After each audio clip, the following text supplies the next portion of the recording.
Bonjour et bienvenue sur Isobourse. Vendredi 8 juillet 2016, l'indice CAC 40 a terminé la semaine à 4190 points, soit une baisse hebdomadaire de 1,95%. Passons tout de suite à l'analyse des marchés dans le logiciel Isobourse.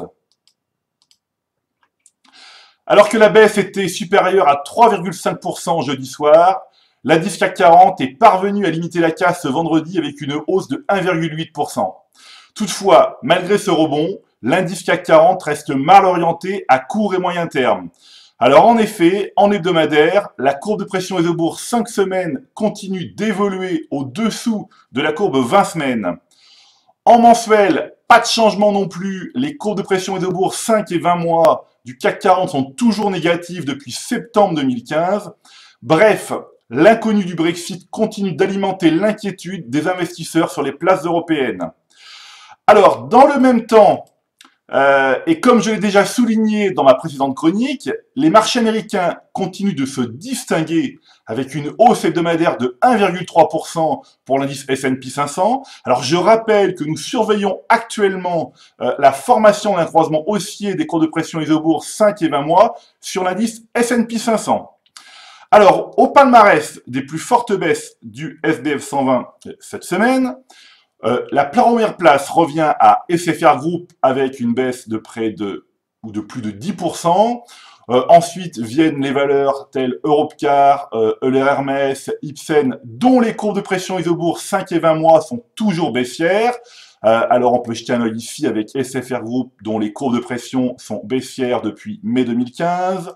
Ici, avec Europcar, donc depuis l'introduction du titre en juin 2015, eh bien, les courbes ne se sont jamais retournées à la hausse. Idem avec Euler Hermès, où là, depuis septembre 2015, les courbes sont baissières. Et enfin, avec Ipsen, un croisement plus récent, donc depuis janvier 2016, les courbes sont baissières. On reste évidemment à l'écart de ces valeurs. Alors, au palmarès des plus fortes hausses du fonds Martin Morel Impulsion France, donc le fonds qui base sa stratégie sur la pression Isobourse, la première place revient à Ipsos avec un gain de près de 16%.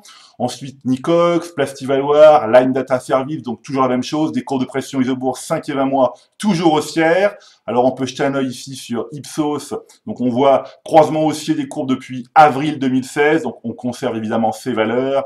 Nicox, idem depuis avril 2016, des courbes toujours haussières. Ici, Plastivaloir, un croisement beaucoup plus ancien depuis août 2013, on conserve évidemment cette valeur. Line Data Service depuis mars 2015, donc etc., etc. Donc, cette semaine, le fonds Martin Morel Impulsion France a relâché moins de 1%, contre une perte de près de 2% pour le CAC 40. Alors le second fonds, basé sur la pression Isobourse, donc le fonds Martin Morel Impulsion Nasdaq, a quant à lui gagné près de 3% cette semaine, profitant de la bonne tenue des actions US et du dollar. Alors, comme chaque semaine, eh bien, je recommande de rester à l'écart des valeurs dont les cours de pression Isobourse 5 et 20 mois sont baissières et de conserver les autres en portefeuille. Voilà, c'est tout pour aujourd'hui. Je vous donne rendez-vous la semaine prochaine et d'ici là, eh bien, restez avec nous sur Isobourse.